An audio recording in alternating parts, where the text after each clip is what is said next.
Assalamualaikum warahmatullahi wabarakatuh. Alhamdulillahilladzi anzalal qur'ana hidayatan wa hudan linnas wa bayyinatin minal huda wal furqan. Asyhadu an la ilaha illallah wa asyhadu anna Muhammadar Rasulullah. Wa qad qala Allah Ta'ala, a'udzu billahi minasy syaithanir rajim. Bismillahirrahmanirrahim. Kalla innaha tadhkirah faman syaa'a dzakarah fi suhufin mukarramah marfu'atin mutahharah bi aidi safarah kiramin bararah. Shadaqallahul azim. Allahumma arhamna bil Qur'an.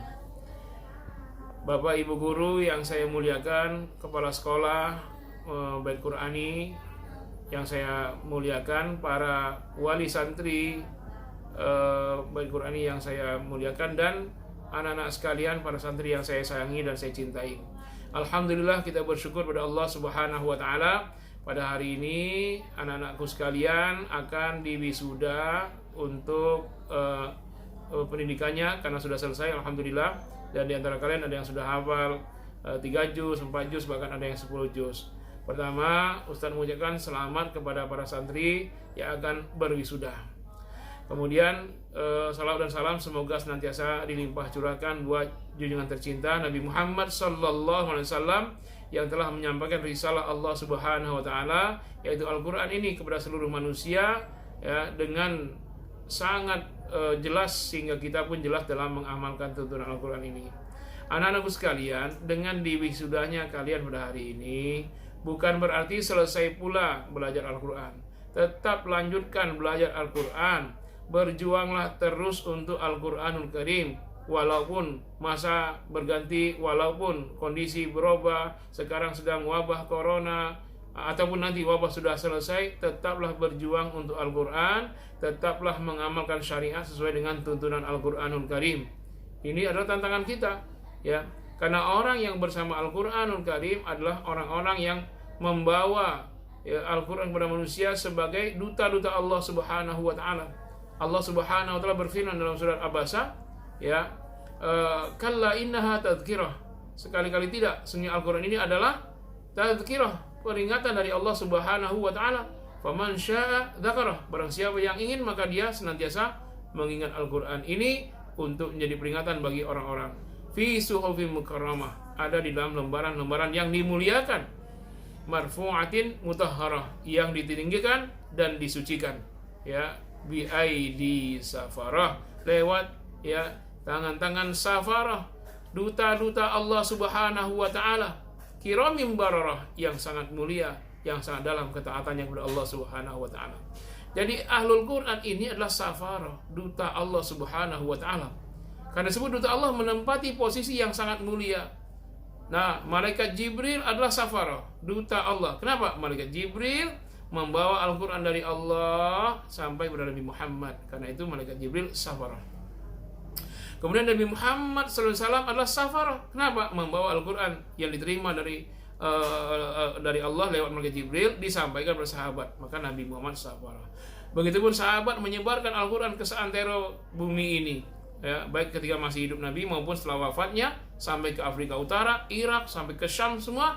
Maka para sahabat safarah, termasuk tabi'in, para ulama-ulama dahulu, sampai siapapun sekarang yang berjuang untuk Al-Quran, termasuk anak-anak para santri sekalian, nanti kalau mengajarkan Al-Quran, menghafalnya, maka mereka semua adalah safarah, duta besar Allah Subhanahu wa taala.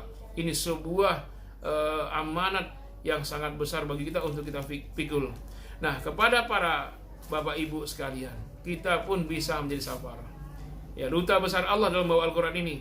Jangan kita berkata, kami sudah tidak punya kesempatan karena kami tidak hafal Al-Quran, kami tidak bisa lagi intens, ya, bersama Al-Quran karena sudah banyak kesibukan. Tetap bisa, kita tetap bisa menjadi safarah, duta-duta Allah. Dengan cara apa?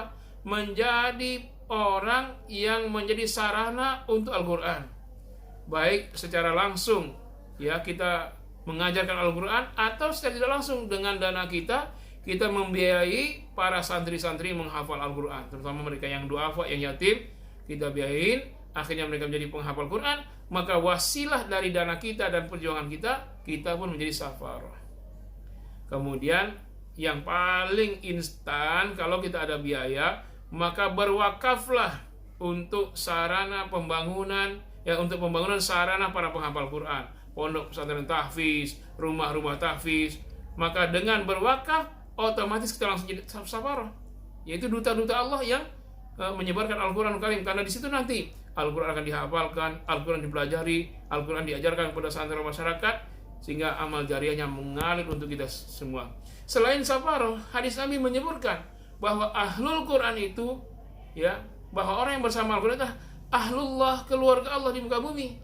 Dalam hadis riwayat Imam Ahmad, baginda SAW bersabda, "Inna lillahi ahlina minan nas." Sesungguhnya Allah punya keluarga-keluarga dari kalangan manusia. Qalu man hum ya Rasulullah. Sahabat bertanya, siapa mereka ya Rasul? Qala, Rasul menjawab, ahlul Quran hum ahlullahi fil ardi wa khassah. Mereka adalah ahlul Quran, mereka lah keluarga Allah di muka bumi, dan hamba spesial, hamba khusus dari Allah Subhanahu wa ta'ala. Siapa ahlul itu? Ya tadi, penghafal Al-Quran, yang menyebarkan dakwah Al-Quran, termasuk bapak ibu yang mensupport para santri penghafal Al-Quran, dan mensupport pembangunan sarana untuk para penghafal Quran. Kami umumkan bahwa Lembaga Tahfiz Bait Qurani sekarang sedang membangun masjid dan ruang pendidikan sebagai sarana untuk mencetak para penghafal Quran. Jadilah kita bagian dari safarah, duta-duta Allah. Jadilah kita sebagai bagian dari ahlillah, keluarga Allah di muka bumi ini, sebagai orang yang berjuang untuk Al-Quran. Insya Allah kita semua termasuk di antaranya, dan semoga kita mendapat syafaat Al-Quran yaumil akhir dan berkumpul di jannah surga Firdaus bersama sang Rasul yang menerima wahyu dari Allah, menyampaikan Al-Quran kepada seantero manusia di muka bumi ini sampai hari kiamat. Wassalamualaikum warahmatullahi wabarakatuh.